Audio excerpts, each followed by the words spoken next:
రాము అనే ఈ వ్యక్తికి ఒకరోజు అడవిలో గాయపడిన ఒక చిన్న కోతి కనపడుతుంది. అప్పుడు ఇతడు జాలిపడి ఈ కోతిని తన ఇంటికి తీసుకువస్తాడు.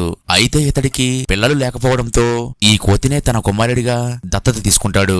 అలాగే దీనిని రోజూ ప్రేమగా చూసుకునేవాడు. నోరు తెరువు, ఆకలిగా ఉందా అంటూ తన చేతులతోనే తినిపించేవాడు. అయితే ఆ కోతి కూడా మనిషి పిల్లలాగానే ఈ ఇంట్లో పెరుగుతుంది. కొద్ది రోజులకు ఆశ్చర్యకరంగా రాము భార్య గర్భం దాల్చి ఒక మగబిడ్డకు జన్మ ఇస్తుంది. అలా కుటుంబమంతా సంతోషంతో నిండిపోతుంది. అప్పుడు రాము ఈ కోతి రావడంతోనే మన ఇంట్లోకి సంతోషం వచ్చిందని అనుకుంటూ ఉంటాడు.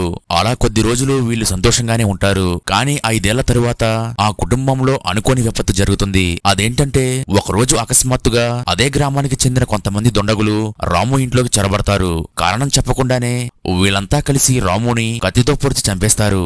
తర్వాత అతని భార్యను కూడా అదే విధంగా హత్య చేస్తారు. ఎవరికి వాళ్ళ కొడుకును కూడా విడిచిపెట్టకుండా అడవిలోకి లాక్కెళ్లి చంపేస్తారు. ఆ తరువాత వీళ్ళు రాము ఇంట్లో ఉన్న సంపదనంతా దోచుకుంటారు.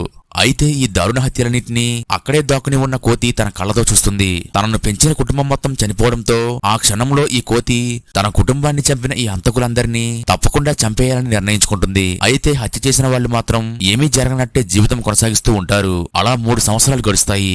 ఆ రోజు గ్రామ పెద్ద పుట్టినరోజు. కానీ అప్పుడే ఒక భారీ శరీరంతో భయంకరమైన కోతి గ్రామంలోకి వచ్చిందని అందరూ భయంతో కదలకుండా అలానే ఉంటారు. ఇది మనుషులు కూడా తినేస్తుందని వాళ్ళు వణికిపోతూ ఉంటారు. కానీ వీళ్ళకి తెలియంది ఏమిటంటే ఆ పెద్ద కోతి రాము పెంచిన అదే చిన్న కోతి అని. ఇది ఒక్కొక్కరిని గమనిస్తూ వస్తుంది. చివరికి ఈ గ్రామ పెద్దనే అసలైన నేరస్తుడు అని ఈ కోతి గుర్తిస్తుంది. అందుకని ఈ కోతి ఆ గ్రామ పెద్దను చంపడానికి వెళ్తూ ఉండగా అదే సమయంలో ఒక వేటగాడు వచ్చి పెద్దని బోను వేసి ఈ కోతిని బంధిస్తాడు. అప్పుడు ఈ కోతి తన కోపాన్ని ప్రదర్శిస్తూ బాధతో తన కుటుంబం మీద జరిగిన అన్యాయాన్ని అక్కడున్న వారందరికీ చెప్తుంది. అలాగే ఇది ఆ బోనును పగలగొట్టుకుని బయటికి వచ్చి ఈ గ్రామ పెద్దను చంపేస్తుంది. తర్వాత ఏమైందో తెలియాలంటే వీడియో లైక్ చేసి పార్ట్ 3 అని కామెంట్ చేయండి.